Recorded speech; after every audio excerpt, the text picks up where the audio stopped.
नमस्कार दोस्तों, स्वागत है आपका स्टडी विद एसकेएस में। आज एनसीईआरटी की पहली कक्षा है। एनसीईआरटी जो कि ज्योग्राफी की है, और ये जो श्रृंखला चलाई जा रही है ये बिल्कुल ही बेसिक से चलाई जा रही है। क्लास 12 तक ये निरंतर चलती रहेगी।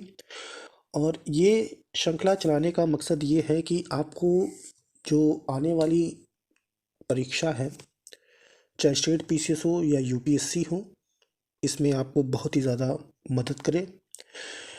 आप बड़ी बड़ी बुकें पढ़ते होंगे, माजिद हुसैन साहब की अगर बुक आपने पढ़ी होगी तो आपने उसमें देखा होगा कि बहुत ही ज़्यादा क्लिष्ट भाषा दी गई है। बहुत ही ऐसी भाषा, अगर दो तीन किताबें आपने ना पढ़ी हों, सीधे माजिद हुसैन साहब की किताब को अगर पढ़ने चले गए हों तो आपको बहुत ही ज़्यादा कठिनाइयों का सामना करना पड़ेगा और आपकी मस्तिष्क की सीमाओं का उल्लंघन हो जाएगा।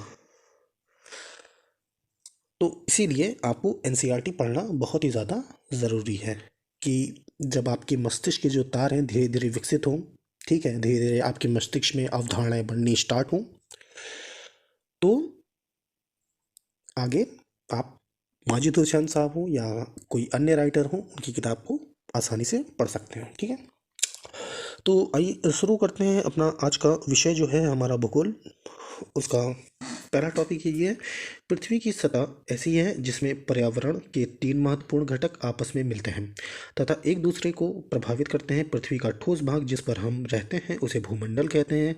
गैस की परतें जो पृथ्वी के चारों ओर से घेरती हैं उसे वायुमंडल कहा जाता है, जहाँ ऑक्सीजन सबसे ज़्यादा मात्रा में पाई जाती है। उसके बाद नाइट्रोजन, उसकी माफ़ कीजिएगा, इसमें नाइट्रोजन जो है वो सबसे ज़्यादा मात्रा में पाई जाती है। उसके बाद ऑक्सीजन है, उसके बाद कार्बन डाइऑक्साइड है, उसके बाद अन्य दूसरी गैसें आ जाती हैं इसमें। पृथ्वी के बहुत बड़े भाग पर जल पाया जाता है जिसे जलमंडल कहा जाता है। जलमंडल में जल की सभी अवस्थाएं हैं, बर्फ है, जल है, जलवाष्प में समृद्ध है। ठीक है, जीव मंडल में सीमित क्षेत्र हैं जहां स्थल, जल एवं हवा एक साथ मिलते हैं, जहां सभी प्रकार के जीवन पाए जाते हैं। उसमें पादप हो गए, जीव जंतु हो गए, अन्य जल के जो उभयचर होते हैं, वो सब मिला करके। ठीक है, आइए भूमंडल को देख लेते हैं। पृथ्वी के ठोस भाग पृथ्वी के ठोस भाग को भूमंडल कहा जाता है। यह भूप्रपटी की चट्टानों तथा मिट्टी की पतली परतों का बना होता है जिसमें जीवन के लिए पोषक तत्व पाए जाते हैं। पृथ्वी की सतह को दो मुख्य भागों में बांटा जा सकता है। बड़े स्थलीय भूभाग को महाद्वीपों के नाम से जाना जाता है तथा बड़े जलाशयों को महासागरीय बेसिन के नाम से जाना जाता है। विश्व के सभी महासागर आपस में एक दूसरे से जुड़े हुए हैं। अगर आपने एक अवधारणा आपको बता रहे हैं, अगर कोई भी विद्यार्थी अगर पहली बार भूगोल पढ़ रहा है तो उसकी मस्तिष्क की सीमा को उल्लंघन ना हो, इसके लिए एक छोटे सा कॉन्सेप्ट है, इसको बताने की मैं कोशिश कर रहा हूँ। हो सकता है आप तक अच्छे से पहुँच पाए।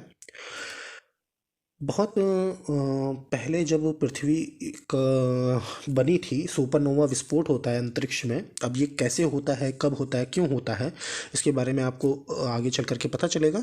आप बस इतना मोटा मोटा ये रख करके चलिए कि एक सुपरनोवा विस्फोट होता है जिसमें पृथ्वी जैसे और भी ग्रह अलग हुए उस विस्फोट में से। तो पृथ्वी जब अलग हुई थी तो उसमें एक आग का गोला थी। फिर कुछ ऐसे क्रम हुए कि पृथ्वी पे बारिश हुई, ठीक है, जीवन आया, जो भी चीज़ें रही हों उसमें जीवन के लिए।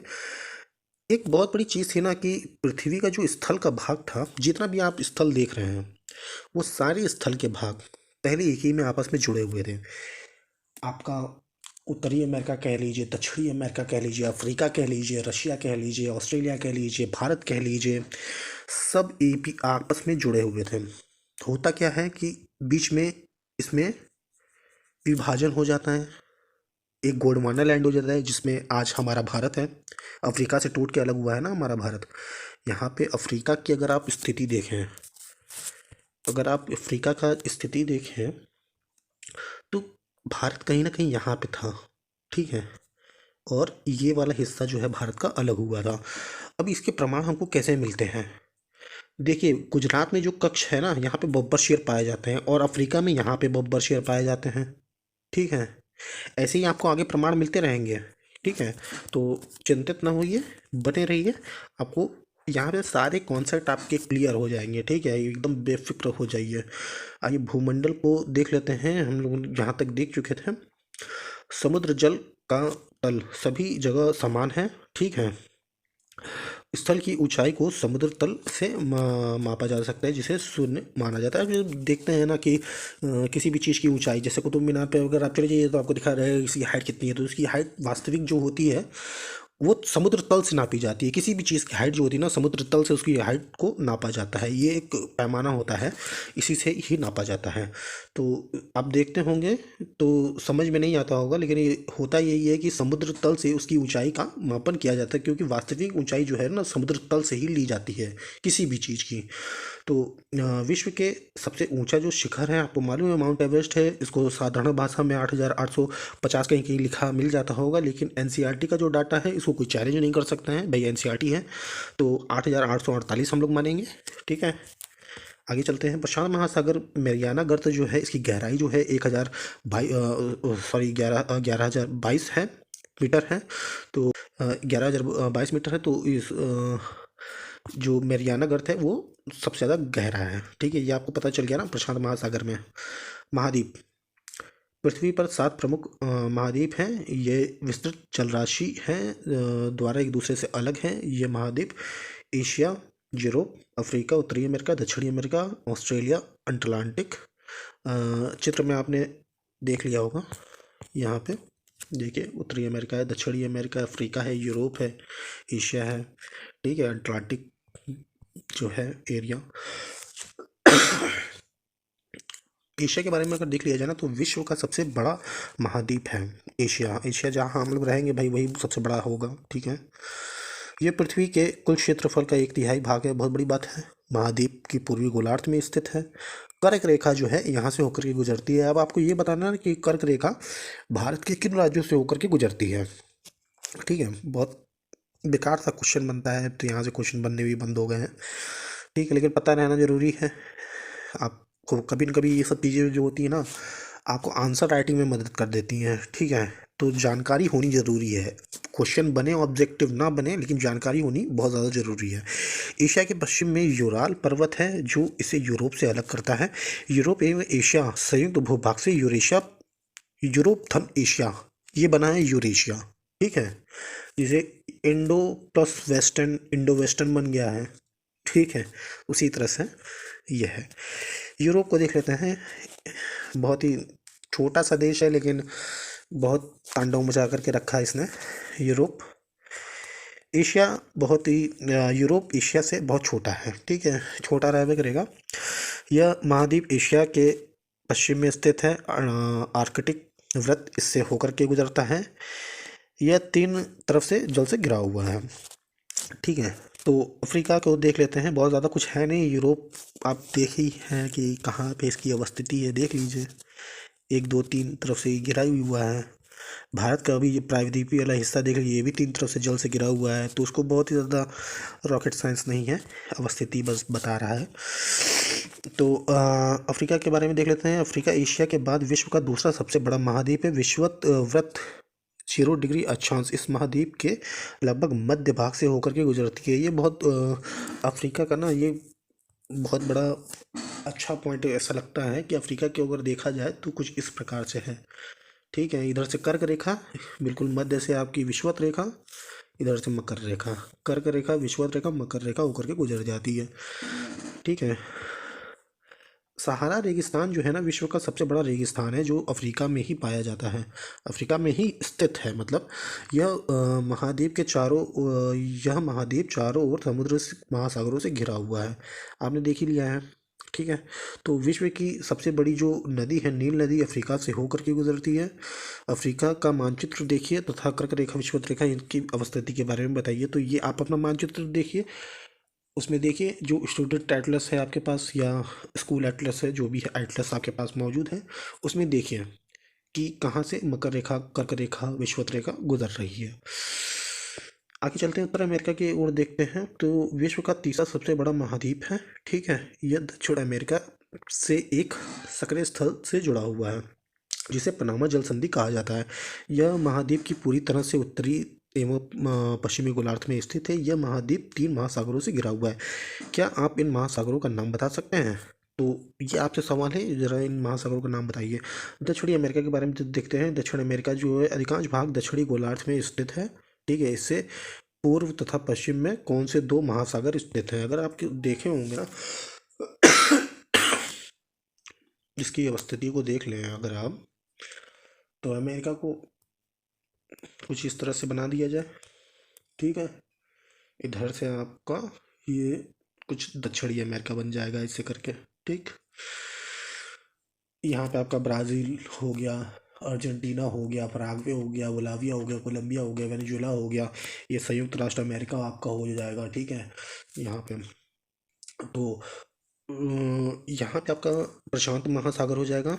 ठीक है, ये ओ आकार का हो जाएगा। एस आकार का देखिए, ये बन रहा है ना, एस बन रहा है, ये अटलांटिक महासागर हो जाएगा। ये उत्तरी अटलांटिक महासागर हो जाएगा, ये दक्षिणी अटलांटिक महासागर हो जाएगा। ठीक है, मैप में देखिए आपको सब कुछ क्लियर हो जाएगा।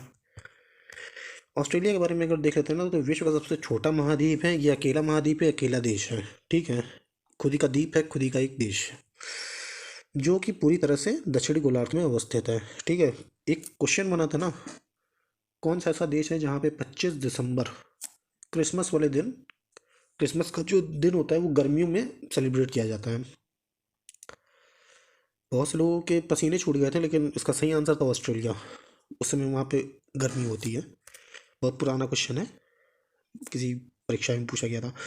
चलिए देखते हैं अटलांटिक के बारे में। एक बहुत बड़ा महाद्वीप है जो दक्षिण गोलार्ध में स्थित है। दक्षिण ध्रुव इस महाद्वीप के मध्य में स्थित है। चूँकि यह दक्षिण ध्रुव क्षेत्र में स्थित है, इसलिए यहाँ हमेशा मोटी बर्फ परतों से ढकी रहती है। यहाँ किसी भी प्रकार की कोई भी मानव गतिविधियाँ नहीं होती हैं। यहाँ पे जो बहुत से देश हैं उनके शोध केंद्र है यहाँ पे। इसमें भारत का मैत्री और दक्षिणी गंगोत्री भी है। ठीक है, तो इसको ज़रा देखते हुए चलिएगा, बहुत ज़्यादा ऐसा नहीं है, इम्पोर्टेंट नहीं है। तो जलमंडल के बारे में अगर आप देख लें तो जलमंडल, पृथ्वी को नीला ग्रह कहा जाता है। ठीक है, पृथ्वी का 71% भाग जो है वह जल है, 29% भाग जो स्थल है। इस जलमंडल में जल के सभी रूप उपस्थित हैं। इसमें महासागर एवं नदियाँ, झीलें, हिमनदियाँ, भूमिगत जल तथा वायुमंडल की जलवाष्प में सभी सम्मिलित हैं। पृथ्वी पर पाए जाने वाले जल का 97% जो उससे अधिक जो भाग है वो महासागर में पाया जाता है। ठीक है, वह इतना अधिक खारा हो जाता है कि मानव के उपयोग के लायक नहीं रहता है। शेष जो बचा हुआ जल है, भाग है, वो बर्फ़ की परतों, यह नदियाँ, भूमिगत जल के रूप में पाया जाता है। बहुत कम भाग अलवण के जल के रूप में है जो मनुष्य के इस्तेमाल में आता है। यही कारण है कि नीले ग्रह में रहने के बावजूद हमें पानी की कमी महसूस होती है। तो अच्छा, ये तो बताइए कि सबसे ज़्यादा जल समुद्र में मान लीजिए मिल गया। ठीक, सबसे ज़्यादा समुद्र में जल मिल गया। उसके बाद हमें बर्फ़ की टोपियों से जल मिल गया। उसके बाद कहाँ से हमको जल मिल रहा है, उसको क्रम से ज़रा देखिएगा। भूमिगत जल है, नदियाँ हैं, झील है, या वायुमंडल का जल है। तो इसको ज़रा देखिएगा कि किस तरह से मिल रहा है। ठीक है, चलिए आगे उसको बता ही देंगे, लेकिन अगर आप चाहें तो कमेंट बॉक्स में कमेंट कर सकते हैं। आइए महासागर को देख लेते हैं।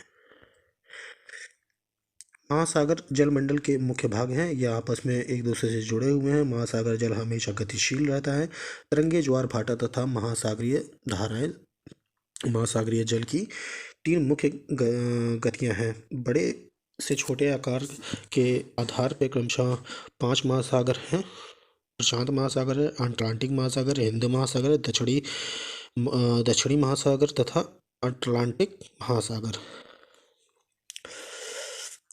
प्रशांत महासागर सबसे बड़ा महासागर है। यह पृथ्वी के 1/3 भाग पर फैला हुआ है। पृथ्वी का सबसे गहरा भाग मैरियाना गर्त है, जो कि आप ऊपर देख चुके हैं। प्रशांत महासागर में ही स्थित है। प्रशांत महासागर लगभग वृत्ताकार है। एशिया, ऑस्ट्रेलिया, उत्तर एवं दक्षिण अमेरिका इसके चारों ओर अवस्थित है। अटलांटिक महासागर विश्व का दूसरा सबसे बड़ा महासागर है। यह अंग्रेजी भाषा एस आकार का है।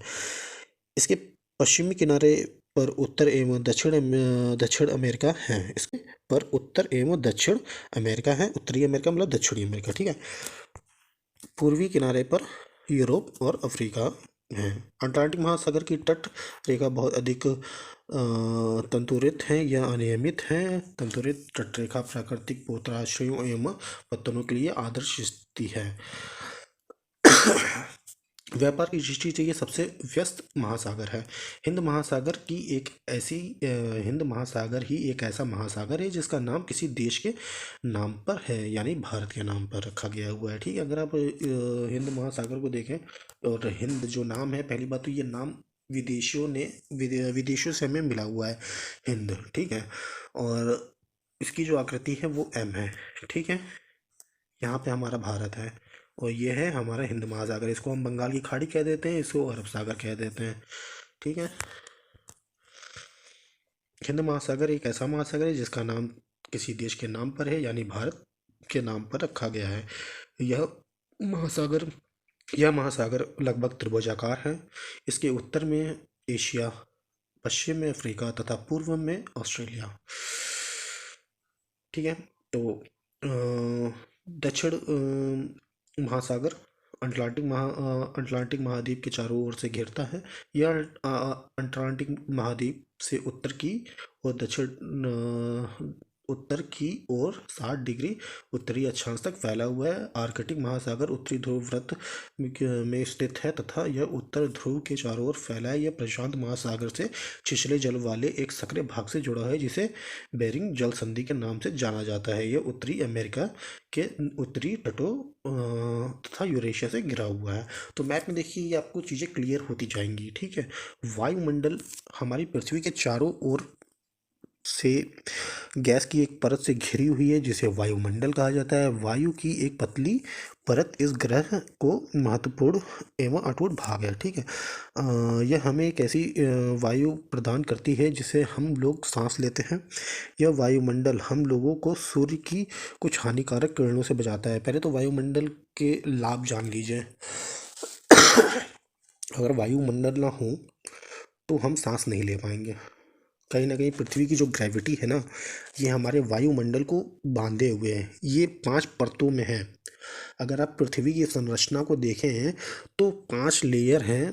जो हानिकारक किरणें जो होती हैं सूर्य की, आपने अपने फिल्टरों में देखा होगा, एक यूवी करके रेंज होती है। ठीक है, अल्ट्रा वायलेट किरणें जो पानी को शुद्ध करती हैं, वो सूर्य की ही किरणें होती हैं। मतलब सूर्य में वो किरणें पाई जाती हैं जो पानी को तो शुद्ध करती हैं, लेकिन पानी में जो ज़रूरी मिनरल्स होते हैं ना, उनको पूरी तरह से मार देती है।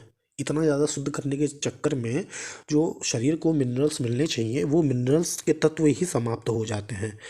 तो आपने अपने फ़िल्टरों में देखा होगा यूवी करके, आर ओ यूवी करके लिखा रहता है। ठीक है, तो वही अल्ट्रा वायलेट किरणें होती हैं। तो 2 अल्ट्रा वायलेट किरणें जो होती हैं वो तो सही होती हैं। देखिए 3 किरणें आती हैं सूर्य से। ठीक है, 2 तो पहुंच जाती हैं, तीसरी जो होती है ना वो पहुंचने नहीं देती है। ये परतें रोक लेती हैं। आगे चल कर के इस पे डिटेल पे विचार किया जाएगा। इसमें देख लीजिए ना, ये क्षोभ मंडल, इसकी औसत ऊंचाई बता दी गई है 13 किलोमीटर। लेकिन अगर आप ध्रुवों पे पहुंच जाएंगे ना, 2 तरफ ध्रुव हैं, अगर ध्रुवों पे अगर आप पहुंच जाएंगे तो इसकी ऊंचाई आपको 9 किलोमीटर पे मिल जाएगी। क्यों मिल जाएगी भाई? क्योंकि इसलिए मिल जाएगी क्योंकि ध्रुवों से ऊंचाई जो है वो कम है। ठीक है, अगर आप देखें तो यहाँ पे ऊंचाई कम लगेगी कि नहीं लगेगी? यहाँ पे देखिए ऊंचाई ज़्यादा है, यहाँ कम है। ठीक है, समताप मंडल पे आ जाइए। समताप मंडल में जो जहाज होते हैं उनकी अनुकूल दशाएं होती हैं, कोई मौसमी घटनाएं नहीं होती हैं, तो यहाँ पे जहाज जो है आराम से उड़ जाते हैं, कोई दिक्कत नहीं होती। क्षुभ मंडल है, यहाँ पे बहुत सी मौसमी घटनाएं होती हैं, जिसमें 165 मीटर की ऊंचाई पे जो तापमान है ना 1 डिग्री से घटता जाता है। ये हम आपको आगे चल करके बताएंगे कि किस तरह से ये चीज़ें होती हैं। ठीक है, तो समताप मंडल पर देख लीजिए, ये 50 किलोमीटर की ऊंचाई तक इसकी सीमा है। ठीक है, उसके बाद मध्य मंडल को अगर आप देख लें तो मध्य मंडल में जो तापमान है वो गिर जाता है, क्योंकि वायु की जो सघनता होती है वो कम हो जाती है। अब वायु की सघनता कम क्यों हो जाती है, ये आगे चलेंगे तो आगे वाले टॉपिक पे आपको समझा दिया जाएगा। ठीक है, आइए आयन मंडल को देख लीजिए। ठीक है। मध्य मंडल को आपने देख लिया ना, आयन मंडल को देख लीजिए। यहाँ पे आयन मंडल जो होते हैं, यहाँ पे आयन मंडल के ऊपर जो है 80 से लेकर के 400 किलोमीटर के बीच में स्थित होते हैं। कहीं पे आपको आंकड़े अलग अलग मिल सकते हैं, ठीक है, लेकिन इसमें विद्युत जो अवशेषित कण पाए जाते हैं, ठीक है, आयनों के यहाँ पे टकराव होते हैं, इसीलिए इसको आयन मंडल कहते हैं, ठीक है। यहाँ आयन के कण मिलते हैं, तो इसीलिए इसको आयन मंडल कहते हैं। पृथ्वी द्वारा भेजी गई जो रेडियो तरंगे हैं, इस पे टकरा करके ये वापस पृथ्वी की ओर लौट आती हैं, ठीक है। आयन मंडल में जो आयनोजेशन होता है, जैसे ऑक्सीजन व नाइट्रोजन के जो सूर्य प्रकाश से जो जितने नज़दीक होते हैं ना, उसमें बड़ी मात्रा में सूर्य की ऊर्जा मिल जाती है, तो ये दोनों आपस में टूट जाते हैं और O2 ऊर्जा इस तरह का O2 ये ऊर्जा, ये मैं आपको आगे चल करके बता दूंगा। इसमें बहुत ज़्यादा O+ ये होता है, आगे चल करके इसको क्लियर से समझाएंगे। आयन मंडल आप मोटा मोटा समझ लीजिए कि ये आयन मंडल के बाद आपका बहिर्मंडल हो जाता है, ठीक है। तो वायुमंडल में 600 किलोमीटर की ऊंचाई तक फैला हुआ है। वायुमंडल को उसे उसके घटकों, तापमान तथा अन्य आधार पर 5 परतों में बांटा जाता है। इन परतों को पृथ्वी की सतह से शुरू करते हुए क्षोमंडल, समताप मंडल, मध्यमंडल, आयनमंडल तथा बहिर्मंडल कहा जाता है।